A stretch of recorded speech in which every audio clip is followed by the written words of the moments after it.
So, guys, marriage interview. Let's just jump right into it. So, this movie is actually written and produced by Ruth Kadiri, and then we have Eddie Watson, Uche Montana, Vivian Gabriel, and many others like that. So, at the beginning of the movie, they showed us this organization, the MD talking with Clem. Yeah, this guy played Clem, and then Genevieve walked right in. For the purpose of this movie, I'm referring to her as Jenny. So, yeah, with the sound they gave under the tun tun tun tun, obviously they know each other and something must have happened. And then boom, they showed us this scene right away where this lady was actually talking about with a guy who was coming into the country.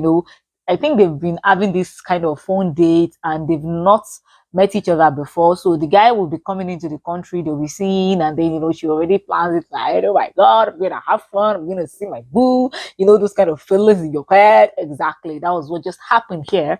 And then this lady is actually Jenny's best friend. Now, I'll be referring to her as Lady B because I really can't recollect what her name is in this movie. So they showed us this scene, Clem with his guy friends. Okay, so Clem, they were talking with his guys. He is meant to have his 35th birthday in a few days' time, and man has no boo. Man has no girl. Man has nothing. In fact, does not want to celebrate. And they were like, "Oh, guy, you gonna do this one? See, if you're not celebrating, we already even arranged a blind date for you. Like a blind date. You can't go on like this being single." But let's really ask, who's singleness help? Nobody. Get out there, go meet somebody. And so they had a planned blind date for him already. So all he had to do is just attend. Now, there's a little bit of confusion in this movie, which I feel it's always happening in Ruth Kadiri's movie. It's like maybe an oversight, or they just try to just add oversabi. Yeah, let me just use that word, oversabiness. So now, Lady B, who is Jenny's best friend, she was like, "Okay, oh babe, I have a blind date, but I want you to go instead of me." Okay, fine, no problem.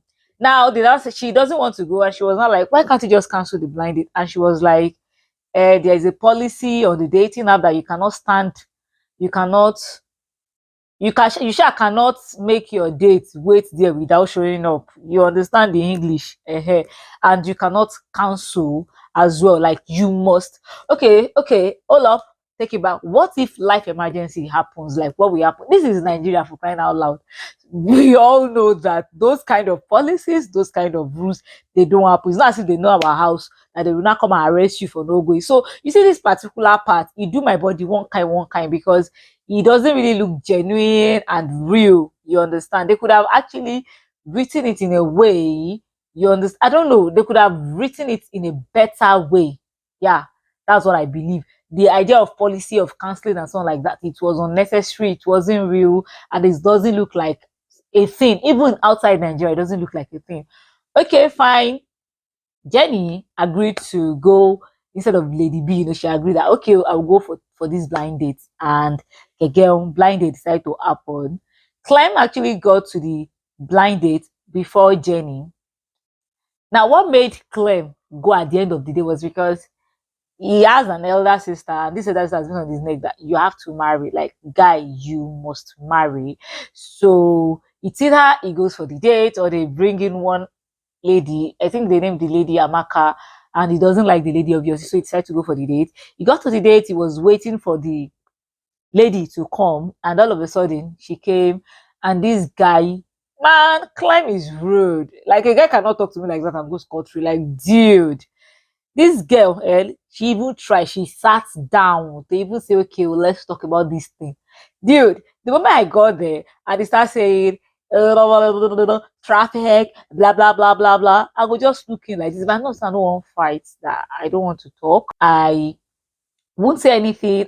I'll just hiss and walk off. But if I'm in the mood to fight and talk, I will tell him, bro, you are rude. Who you be? Tell me, eh? Why are you talking to me like that? Blind date that I don't want to come to. You're now there. You're talking to me anyhow.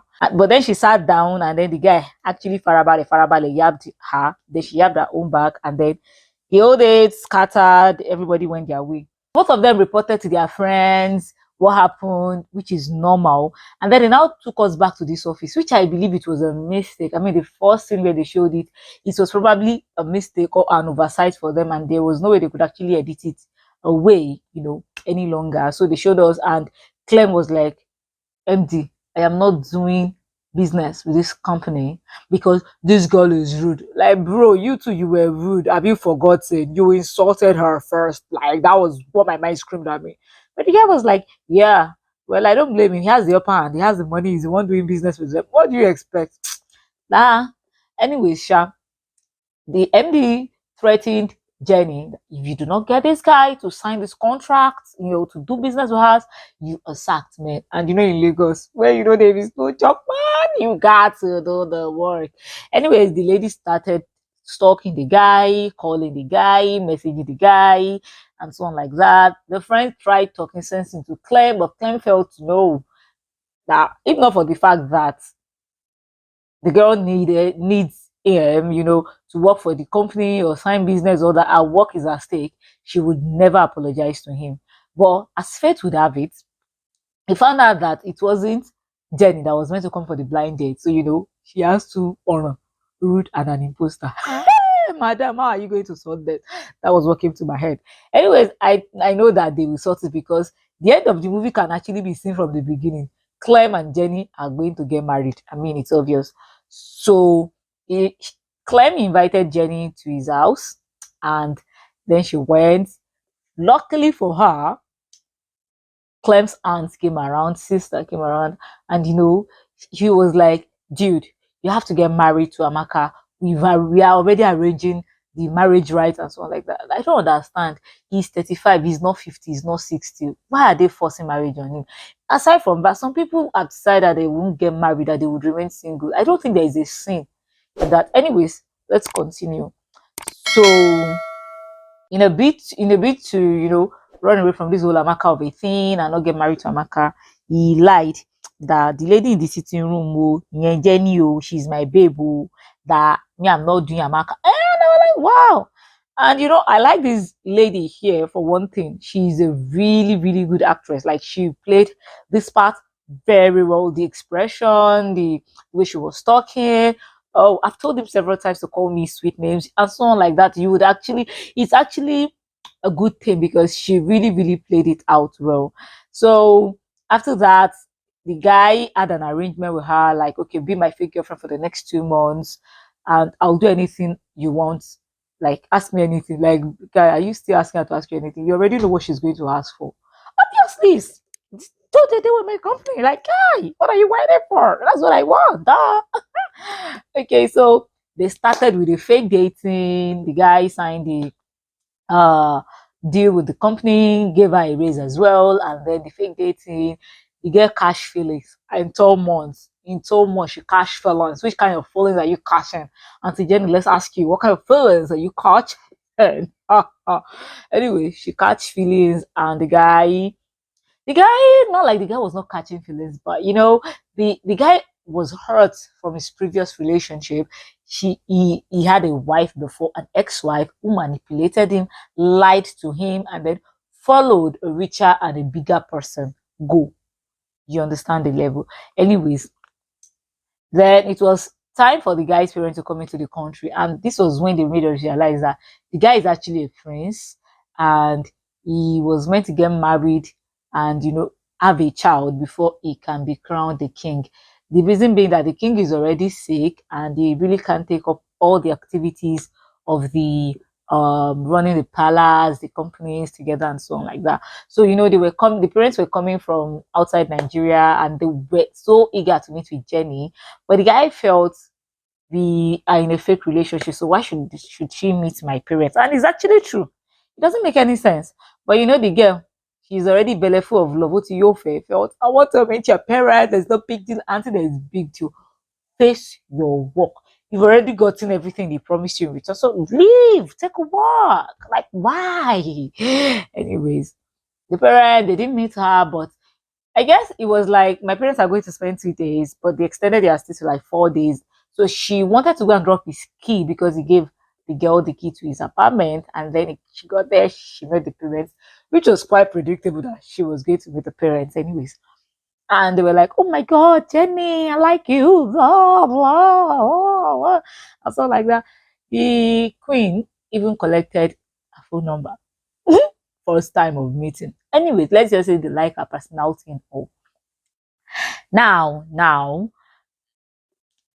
Jenny's intention was to actually come to the guy, break up and so on like that. But the guy felt we can just continue being friends and with the whole fake relationship thing that there is no big deal. You've already met my parents and you've already met the family. Funny enough, the family liked the girl.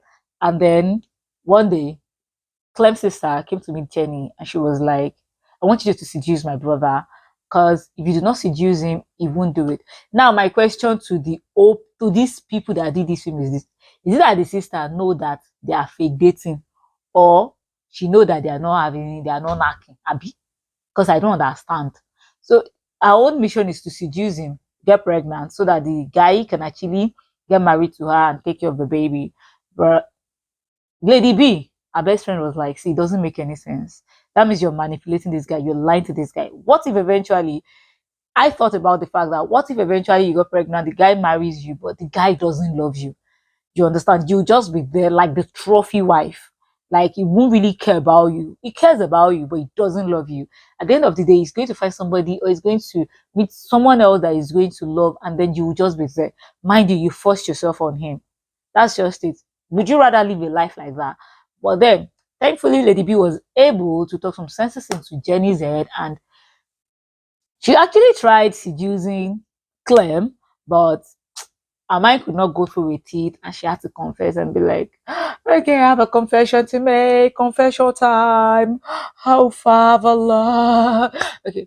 And then she told him, guy, this is what happened though. Money king seduce you. They told me to seduce you, but I don't want to. The guy got angry, got mad, and was like, no, I trusted you, you manipulated me, you betrayed me. Got mad at his sister. But now siblings will always be siblings, and they settled. Got angry with Jenny, broke off all form of relationship communication, blocked her off all social media with Jenny. But Jenny kept coming back and kept begging, which I found weird. Where is that self-respect? I understand you love this guy and you do not want this whole thing to just go away, but you begged the guy twice, 3 times. I believe that's enough. Like, madam, it's enough. Somebody said does not want to have anything to do with you again. They go now. Which one?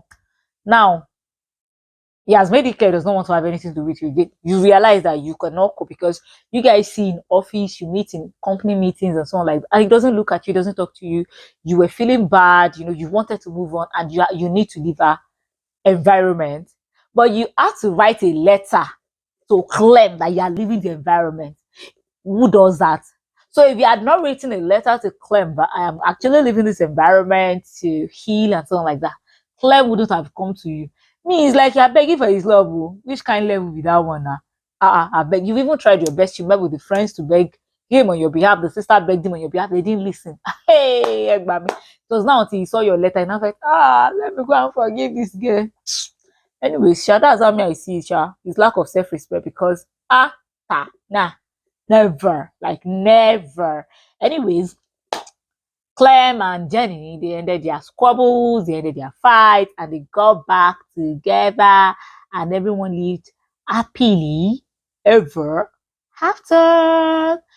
And that is the whole recap of this movie. So if you've watched it to this stage and you are new to this channel, click on the subscribe button, be a part of this channel, hit on the bell button as well so I get notified whenever I drop any other recap, and like this video, then drop your comment in the comment section. Let me know what you think about this movie Marriage Interview and what you think about this recap.